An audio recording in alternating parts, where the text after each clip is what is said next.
It started the night the snow refused to stop falling. I remember standing at the living room window, mug of lukewarm coffee cradled between my hands, watching the street disappear beneath layer after layer of white. The world outside felt muted, like someone had wrapped the town in cotton. No cars, no voices, just the steady hush of snowfall and the faint glow of the streetlight bleeding into the storm. That was when I saw the Snowman. He stood at the far edge of our yard, near the old fence that separated our property from the woods. I didn't remember anyone building it. Not the neighborhood kids, not my son, not even the teenagers who like to mess around after dark. It hadn't been there an hour earlier. I was certain of that. The snowman was tall. Too tall. Most snowmen are squat, awkward things, built in uneven sections that lean slightly no matter how much care goes into them. This one stood upright, rigid, almost deliberate in its posture. 3 perfectly shaped spheres stacked cleanly, the torso narrow, the head slightly tilted forward as if it were peering toward the house. It had no scarf, no hat, no coal smile, just 2 dark hollows where eyes should have been, punched deep into the snow. I felt a faint prickle crawl up the back of my neck, the kind of discomfort you dismiss because it doesn't make sense. I told myself one of the neighbors must have built it earlier and I simply hadn't noticed. Snow does strange things to perception. Distance warps, shapes appear where none existed before. Still, I stood there longer than I meant to, staring at it, my reflection faintly visible in the glass. Behind me, the house creaked softly as it settled. The heater clicked on. Somewhere upstairs, my son shifted in his sleep. The normal sounds of home pulled me back, grounding me. I turned away from the window. That was my first mistake. The next morning, the snowman was still there. Daylight made it look less threatening, but no less strange. The snow had stopped overnight, leaving the world crisp and blindingly white. I stepped onto the porch, boots crunching against the frozen steps, and studied it from a distance. It hadn't melted at all. In fact, it looked sharper, cleaner, like someone had gone over it with gloved hands in the early hours of the morning. I walked closer, stopping at the edge of the driveway. The snowman stood near the fence, just where it had been the night before. Its eye hollows were still there, deep and uneven, casting shadows inside them. I felt a faint flicker of unease as I realized they weren't symmetrical. One sat slightly lower than the other, giving the impression of a crooked, intent gaze. "Did you see this?" I called over my shoulder. My wife stepped onto the porch, pulling her coat tighter around herself. She squinted toward the yard. "See what?" "The snowman." She followed my line of sight, then shrugged. "Kids, at least it's not on the porch." Her casual dismissal should have reassured me. It almost did. But something about the way she didn't really look at it bothered me, as if her eyes slid past it, refusing to settle. I watched her for a moment, then looked back at the snowman. It felt wrong to approach it. I don't know how else to explain that. There was no rational reason not to walk up and knock it over. It was just snow, frozen water, harmless.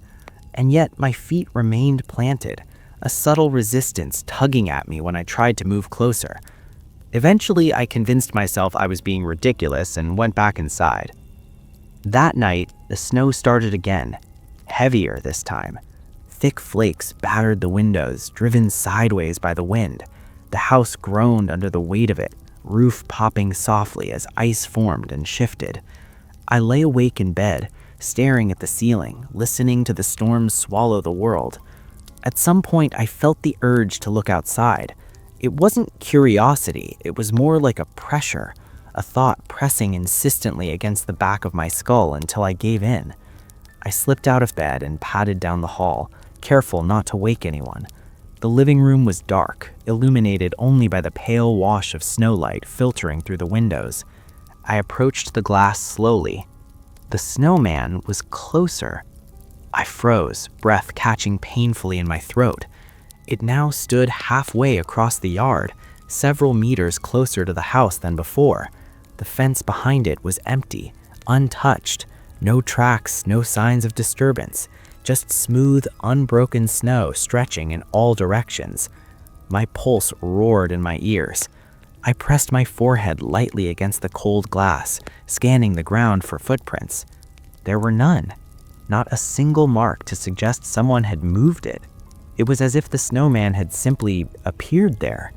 Its eye hollows seemed darker now, deeper, as though the snow inside them had compacted. The head was angled differently, tilted a fraction more toward the house, toward me. I stepped back from the window, heart hammering. This wasn't funny. This wasn't normal. I considered waking my wife, but what would I say? That a snowman had moved? That it was watching the house? The words sounded absurd even inside my own head. I stood there for a long time, staring at it from a distance, until my legs began to ache and the cold seeped through the glass and into my bones. Eventually, exhaustion won. I went back to bed, telling myself the storm had played tricks on my eyes. The following morning, the snowman stood just beyond the porch, close enough now that I could see the uneven texture of its surface, the faint cracks where ice had formed beneath the packed snow, close enough that I could see something dark embedded deep within one of its arms. A stick, not a branch, a smooth, straight stick pressed into the snow at an unnatural angle like a limb frozen mid-gesture. I felt something cold and heavy settle in my stomach. It was getting closer, and I knew with a certainty that made my hands shake that it wasn't going to stop. I did not sleep well that night. Every time I closed my eyes, I saw the snowman standing at the edge of the yard, its crooked stick arms raised as if frozen meant gesture. Not waving, not threatening, just waiting. The memory of its coal eyes followed me into half-dreams where they blinked slowly, deliberately, as if testing how long I would look back before turning away. Morning came late, gray and heavy. Snow still clung to the windows, frosting the glass in uneven patterns. The house was silent, too silent, and for a moment I wondered if I had slept through the sound of something moving outside, something heavy, something deliberate. I forced myself out of bed and went straight to the window. The snowman was closer. It stood halfway across the yard now, no longer near the fence, but unmistakably nearer to the house, close enough that I could see new details. The snow that made up its body was packed tighter, smoother, as if shaped with care. Its buttons were not coal anymore. They were stones, dark, wet stones, pressed deep into the snow, leaving faint streaks where meltwater had run down like black tears. My stomach turned. I had not gone outside. No one had. The storm had ended well after midnight and the yard had been untouched when I went to bed. Except now it wasn't. I pulled on my coat and boots, ignoring the tight, crawling feeling under my skin, and stepped outside. The cold hit me hard, sharp and biting, but it did nothing to clear the dread settling in my chest. Footprints. They led from the fence line straight to the snowman's new position. Deep footprints. Too deep. Each one pressed far into the snow, as if whatever made them was heavier than it should have been. The stride was wrong, too. Too long. The steps were spaced farther apart than any normal person's, forcing a gait that felt unnatural when I tried to imagine it. I crouched beside one print and swallowed hard. The edges were clean, not crumbling like normal footprints. Whatever had walked here had not slipped or stumbled. It had moved with certainty, with purpose. The footprints ended at the base of the snowman. There were no marks around it suggesting construction, no scattered snow, no signs of hands packing it into shape. It was as if the snowman had simply stepped into place and stopped moving. I stood slowly, my breath fogging in the air, and looked up at its face. The carrot nose was crooked now, angled slightly toward the house, toward my window. I backed away without meaning to. Inside, the house felt wrong. The walls seemed closer, the ceilings lower. Every sound echoed too loudly, as if the space itself were listening. I locked the doors, even though I knew how pointless it was. Whatever moved the snowman had already crossed the yard without resistance. The rest of the day crawled by. I tried to distract myself with chores, with noise, with the television turned up louder than necessary. Nothing helped. Every few minutes, I found myself glancing toward the windows, expecting to see the snowman pressed up against the glass, coal eyes staring in. It didn't move during the day. That was almost worse. Night fell early, dragging darkness across the snow like a heavy blanket. The yard vanished beyond the glow of the porch light, and I refused to look outside after sunset. I knew better. I could feel it, the way you feel someone standing behind you even when you don't turn around. Sometime after midnight, I heard it, a sound like compacted snow grinding against itself, slow, wet, accompanied by a deep, rhythmic crunch. Footsteps. They were coming from the yard. I froze in bed, my heart hammering so hard it hurt. The sound stopped, then resumed, closer now. Crunch, pause, crunch, each step deliberate, patient, as if whoever was walking knew there was no need to hurry. I squeezed my eyes shut, pressing my face into the pillow, but the sound seeped through everything. The footsteps circled the house once, twice, then stopped beneath my bedroom window. Silence stretched. I forced myself to look. The snowman stood just beyond the glass.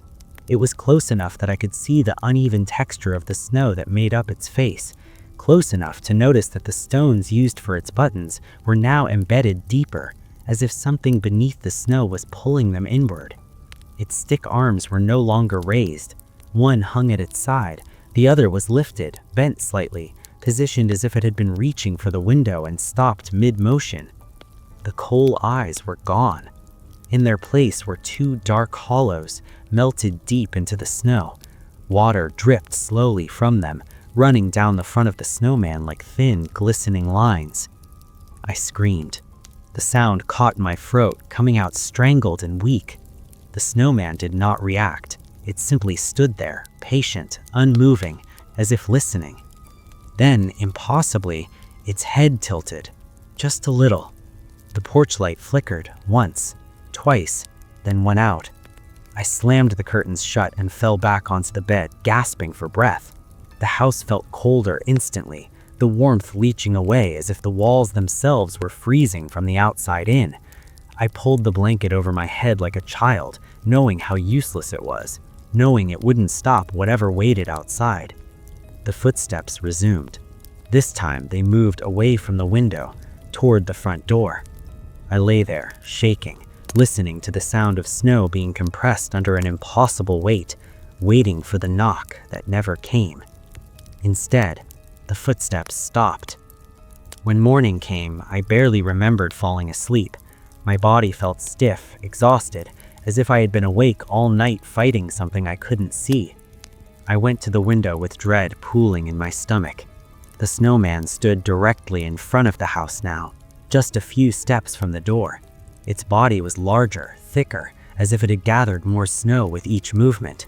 The hollow eyes were deeper, darker, and beneath it, pressed into the snow, were new footprints, not leading toward the house, leading away, as if it had walked around it, as if it had been circling all night, learning, waiting, and getting closer. By the third morning, the snowman was no longer in the yard. It stood at the edge of the driveway, not rolled there, not dragged, not partially collapsed from movement. It stood perfectly upright, as if it had always belonged there. I noticed it the moment I opened the front door. The cold hit me first, sharp and metallic, biting into my lungs. Then my eyes adjusted and my stomach dropped. The snowman was close enough now that I could see details I hadn't before. The uneven packing of the snow, the faint discoloration in its torso, like old ice compacted over time. The coal eyes were no longer buried deep. They sat forward, protruding slightly, catching the dim winter light, watching. I froze on the porch, my hand still on the door handle, unsure whether stepping outside would make the thing move again. I told myself it was still just a pile of snow, that I was letting exhaustion and fear do this to me, that someone was messing with me and I was giving them exactly what they wanted. But then I looked at the ground. There were footprints in the snow. They started near the snowman and led away from it, across the driveway, toward the house. Bare footprints, no shoes, no boots, just the shallow, uneven impressions of feet pressed directly into the snow. I didn't move. I couldn't. My mind tried to reject what I was seeing, but my body reacted before reason could catch up. My chest tightened. My breath came in short, shallow bursts. The prints were wrong, not just because they were barefoot, but because they were too clean, too deliberate. Each step evenly spaced, toes slightly curled, as if whoever made them had walked slowly, carefully, savoring the cold. They stopped at the bottom of the porch steps, right where I was standing. I slammed the door shut and locked it, my hands shaking so badly I nearly dropped the keys. The sound echoed through the house, loud and final. I backed away, my heart hammering, my eyes fixed on the door as if it might open on its own. I didn't go to work that day. I spent the morning pacing from window to window, watching the snowman like it might suddenly sprint toward the house if I turned my back. It didn't move, it didn't slump. It didn't melt, even as the weak winter sun crept across the sky. The footprints stayed exactly where they were, sharp and untouched, as if the snow itself refused to reclaim them. By noon, my fear had curdled into something heavier. Understanding. This wasn't random, it wasn't playful, and it wasn't finished. I tried to call my neighbor again, no answer. I tried the local police, struggling to explain without sounding unhinged. I told them someone was trespassing, that I'd found footprints leading to my porch. They said they'd send someone when they could, that weather was bad, roads were slow. They never came. By evening, the sky darkened early, thick clouds rolling in, promising more snow. I kept the lights on in every room, even the ones I wasn't using. Darkness felt dangerous now, like something that could be weaponized against me. I avoided the windows as much as possible, but I couldn't stop myself from checking. Every time I looked, the snowman was the same. Closer, clearer, wronger. Night fell heavy and silent. Snow began to drift down again, soft and soundless, filling the air with white. I sat on the couch, wrapped in a blanket I didn't need, staring at the front door. My body was exhausted, but sleep felt impossible. My thoughts kept circling back to the footprints, to the way they had stopped right where I stood. It knew where I was. That realization settled deep in my gut, cold and immovable. Around midnight, the power flickered. Once. Twice. Then it went out completely. The house dropped into darkness so sudden it stole my breath. I fumbled for my phone, the glow of the screen feeling pathetic against the vast blackness around me. Outside, the snow reflected what little light remained, casting faint, shifting shapes against the walls. That's when I heard it. A soft sound. Wet. Heavy. A dragging noise just outside. I held my breath, listening. The sound came again. Slow, deliberate, like snow being compressed under weight. Not wind, not falling snow. Movement.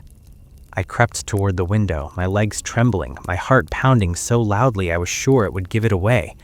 Inch by inch, I pulled the curtain aside just enough to see.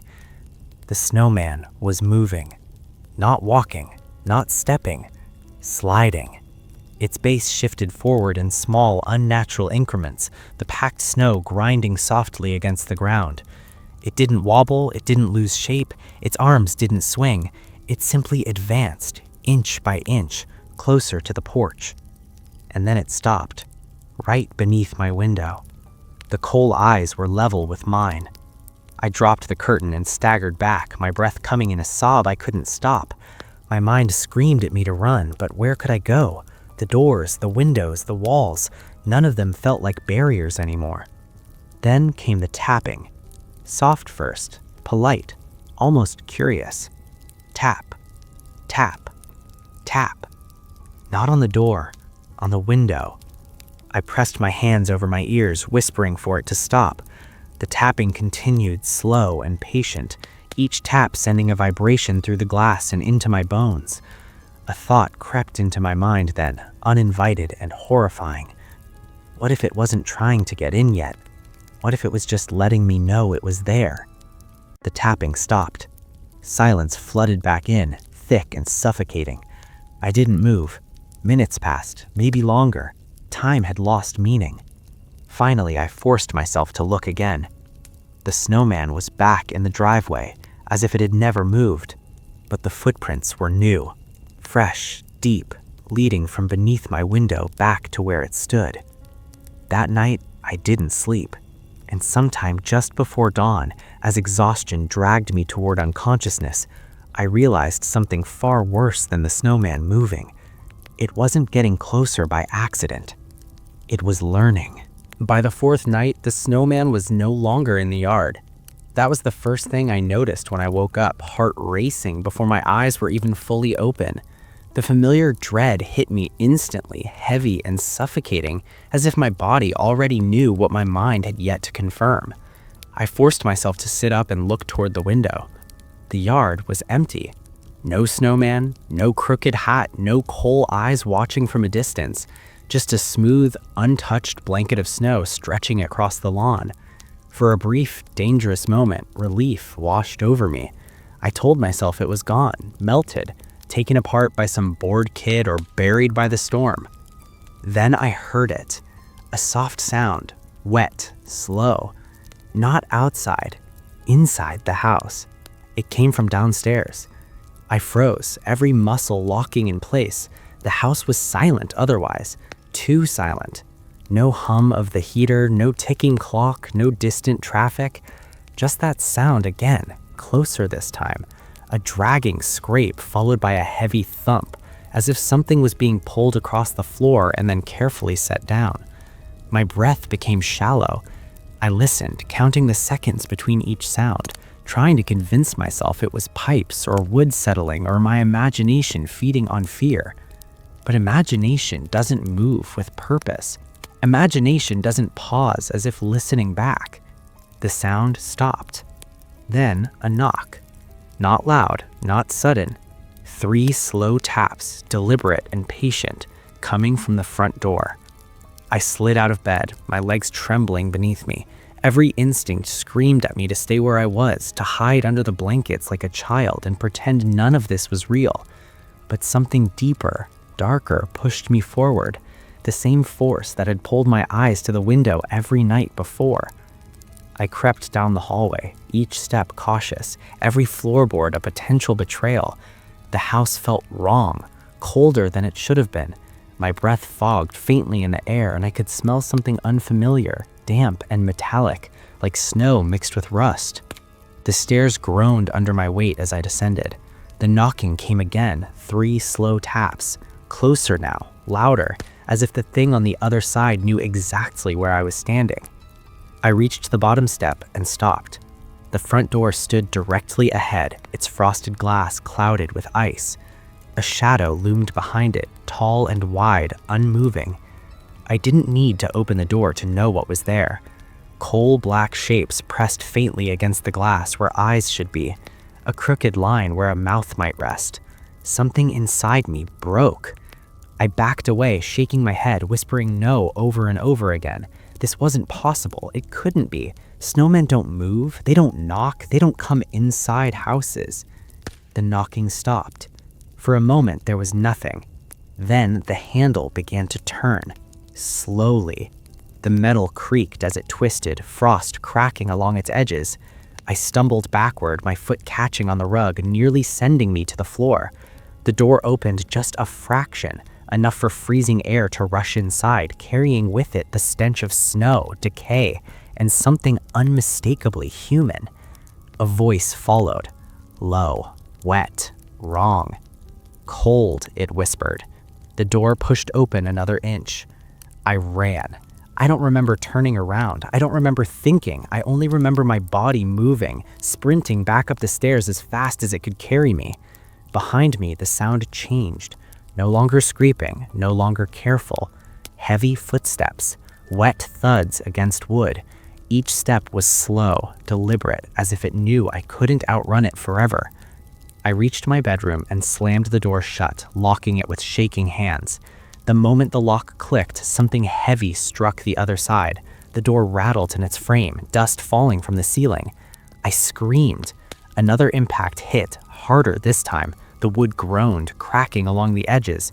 I backed away until I hit the wall, my eyes fixed on the door, my mind unraveling with every second. "Cold," the voice said again, closer now, seeping through the wood. "Let me in." Frost began to creep along the bottom of the door, spreading unnaturally fast, climbing up the panels like veins of ice. The temperature dropped instantly. My fingers went numb, my breath came out in thick white clouds. The handle on my side of the door began to shake. I grabbed the only thing within reach, a lamp, clutching it like a weapon, though I knew how useless it would be. The knocking resumed. Slower now, almost playful. Each knock sent a jolt through my chest. Then, silence. No footsteps, no voice, no movement. The frost stopped spreading. Minutes passed, then more. I didn't move, I didn't breathe. I stood there waiting for something, anything, terrified that the moment I relaxed, it would come crashing through the door. Finally, I heard the sound again. Not inside the house, outside. Scraping, dragging, slow. I crept toward the window, my legs barely able to hold me up. I pulled back the curtain just enough to look. The snowman stood directly outside my bedroom window. Not in the yard, not on the walkway, right below the glass. Its coal eyes stared up at me, closer than they had ever been, so close I could see the cracks in them, the faint red glow flickering deep inside. Its mouth was no longer a smile. It hung open, misshapen, as if stretched too wide. And its body, it was wrong. Dirty, stained, packed with more than snow. Dark shapes pressed beneath the surface, as if something had been buried inside it and now trying to get out. One arm was longer than the other, the stick bent unnaturally, fingers twisted into claw-like points. It raised that arm slowly, pressed it against the glass. The window began to frost instantly, ice spreading outward from its touch. I stumbled back, my heart hammering so hard it hurt. I could hear it breathing now, a wet, rattling sound like lungs filled with slush. Its mouth moved. "Tomorrow," it said. Then it stepped back, one slow step, then another. I watched, frozen in terror, as it retreated into the darkness, leaving behind it a trail in the snow that looked disturbingly like footprints. Human footprints. When morning came, the police didn't believe me. They stood in my yard, staring at the perfectly shaped snowman now positioned at the edge of the porch, closer than ever, its coal eyes staring straight at the front door. They laughed, joked, said it was a prank. None of them noticed the frost still clinging to my bedroom door. None of them noticed the scratches on the inside of the handle. And none of them heard the faint whisper that followed me all day, carried on every breath of cold air. Tomorrow. By the fifth night, there was no more pretending. The snowman was no longer at the edge of the yard. It stood directly beneath my bedroom window, so close that when I pulled the curtain back, my breath caught painfully in my throat. The moonlight revealed details I had not seen before. The coal eyes were not perfectly round anymore. They were irregular, chipped, as if handled by something clumsy. The carrot nose was crooked, pushed in too far, cracked along one side. And the mouth, once a simple curved smile, had been rearranged into something disturbingly uneven. It wasn't smiling. It was waiting. I did not sleep that night. I sat on the edge of my bed with the lights on, gripping my phone in one hand and the baseball bat in the other. The house creaked and settled. The wind scraped icy fingers along the siding, and still the snowman did not move. At dawn, when the sky finally lightened to a pale gray, I looked again. It was gone. Not melted, not fallen. Gone. Panic flooded me. I ran downstairs, heart hammering, scanning every window, every corner of the yard. The snowman was nowhere to be seen. But the snow beneath my window was disturbed, packed down with deep impressions that looked wrong. They were not footprints. They were long, uneven trenches, as if something heavy had dragged itself away. Toward the house. That was when I noticed the back door. It was open. I hadn't opened it. I knew that with terrifying certainty. The deadbolt hung loose, twisted, the wood around it splintered outward. Cold air flooded the kitchen, carrying with it the sharp metallic scent I had noticed growing stronger each night. I backed away slowly, every instinct screaming at me to run, to get out, to never come back. But something else pulled at me, something sick and irresistible, a need to know where the snowman had gone. I followed the trail. The marks led through the kitchen, across the tile, leaving wet streaks that slowly darkened as they melted. They continued down the hallway, stopping at the door to the basement. The basement door stood open. I hadn't been down there since my father died. He used to spend hours in the basement during winters, tinkering with broken tools, carving strange shapes out of wood, muttering to himself when he thought no one was listening. After his death, I sealed the door and pretended the space didn't exist. The cold poured out from the darkness below like a living thing. I don't know why I went down there. I'd tell myself it was fear, that I needed to be sure. But the truth is worse. Part of me already knew what I would find, and I needed to see it with my own eyes. The stairs creaked under my weight as I descended. The single bulb at the bottom flickered weakly, barely illuminating the room. The smell hit me first. Rot, damp earth, old metal, and beneath it all that same sharp metallic scent, now overwhelming. The snowman stood in the center of the basement, but it was not made of snow anymore. Its body was slumped and uneven, streaked with mud and something darker. The coal eyes were gone, replaced by hollow sockets that glistened wetly. The carrot nose lay discarded on the floor, snapped in half, and embedded in its chest was something pale and curved.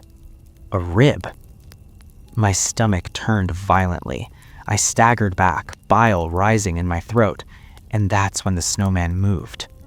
Not all at once. First, the head tilted, snow and slush sliding off in wet clumps.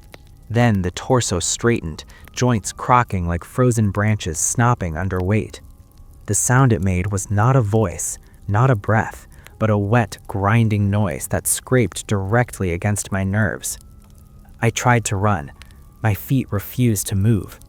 The snowman took a step forward and the illusion finally broke completely. The snow peeled away in places, revealing gray, shriveled skin beneath.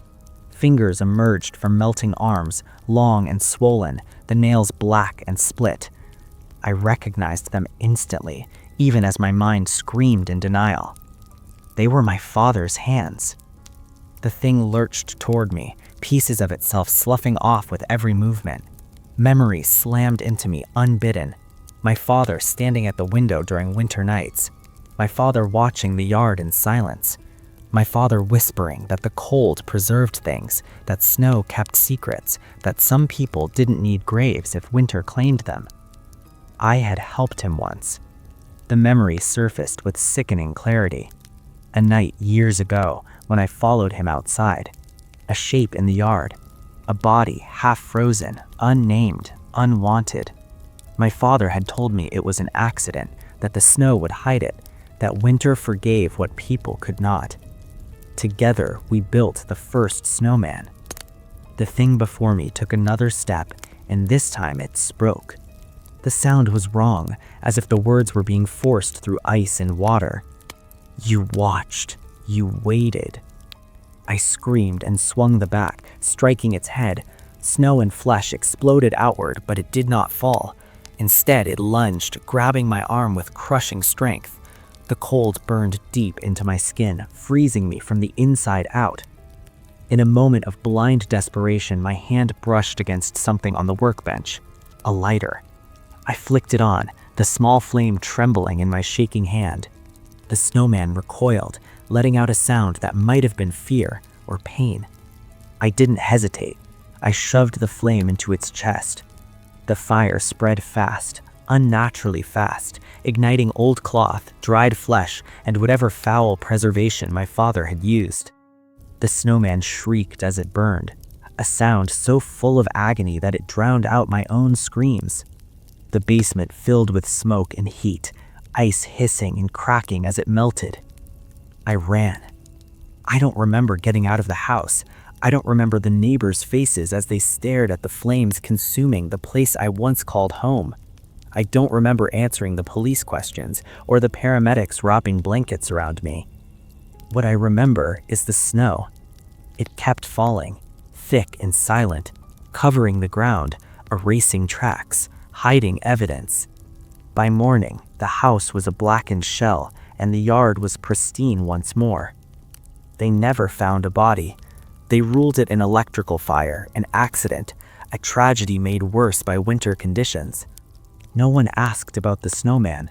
No one mentioned the strange marks in the snow. But every winter since, when the nights grow long and the snow begins to fall, I feel it. That same pressure in my chest, that same sense of being watched. And sometimes when I look out the window, I swear I see a shape forming in the yard. Standing, waiting, a little closer than the night before.